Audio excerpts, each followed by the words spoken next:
Hello everybody, this is Rebecca Jane from StitchSlowly.com. This is our 5th video where I'm showing you how to create a journal, a fabric journal. This will be very, very brief. I just want to go over what I've done. And then I'm going to make another small video, even shorter, on how to create the grasses. So you can watch this and say, oh, I really want to learn how do you get the grass? How do you make the fields of grasses? And I'll show you how to do that.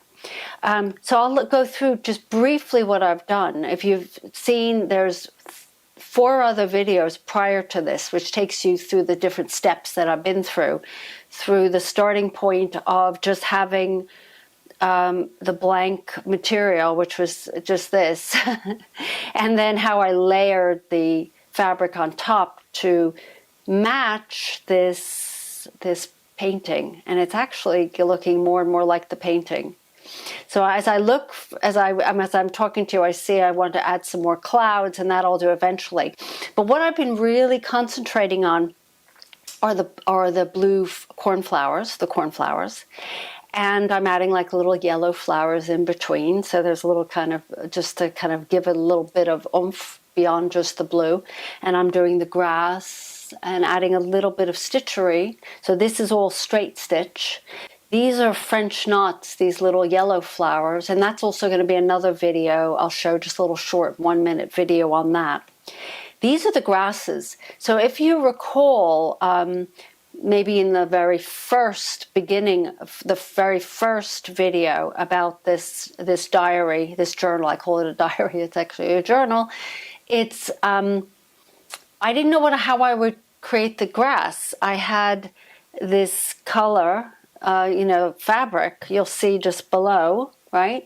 And I thought, but how do I bring it to life, make it 3-dimensional, make it as if it's popping out of the fabric. And there it is. I came across how to make loose grass. Now this side I haven't finished yet, but it's how some people might leave their grass. And I've decided to kind of add a little extra stitches with the same thread to just throw in some, to kind of flatten it a little bit, but also to add the little tops of the wheat, the little pods or whatever you call that. So you can see how it's coming to life. It's actually, as I look at it, because I can see the camera, I can see what you're seeing, I'm really impressed with what I've done. So I'm patting myself on the back because I wasn't sure how this would turn out. And just tell you what I use. It's this mohair, which I'm actually absolutely in love with just looking at it and feeling it. It reminds me a little bit of cotton candy, but this is a mohair thread, and I have it. You'll be able to buy it. I have Amazon and a link underneath the video. Just so you know, you don't have to buy it from Amazon, but just so you know what to look for. And it's called the Kid Mohair, so it's a very thin but fun, soft thread.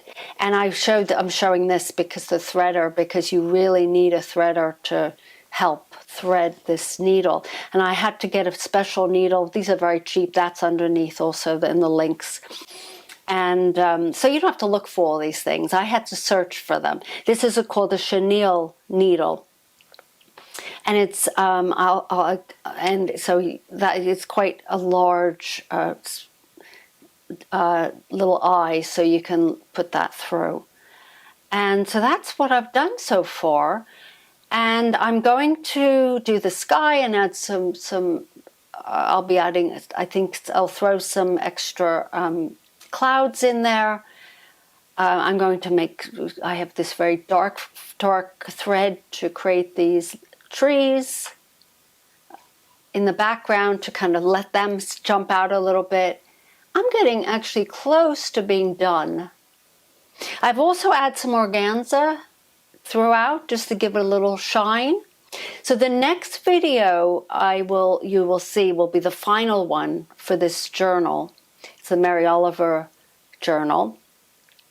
And I'm going to show you how to actually create the journal itself. So I have the fabric next to me. It's a blue. I decided to go with like a pale blue. And I'll show you how to make it. I'm not going to go teach you the whole way through the journal, because I think you might actually start to feel like, okay, enough of this journal, because you'll be taking on a years-long journey, or maybe even longer, several years. And then the short video I'm going to teach you, it's about a minute long, I'm going to be showing you how to actually make these loose grasses with the fabric I used for underneath. And you'll learn how to actually do the stitch. And if you have any questions or comments, comment below. Thumbs up if you're enjoying these, and subscribe. This is Rebecca Jane from StitchSlowly.com. Please have a look out for the final journal video, where I'll show you how to actually create the actual journal itself, so you can place this in and how that's going to look. But before that's even finished, I will show you a very short 1-minute video on how to make the grasses. So look out for that as well. Thank you so much. Happy stitching.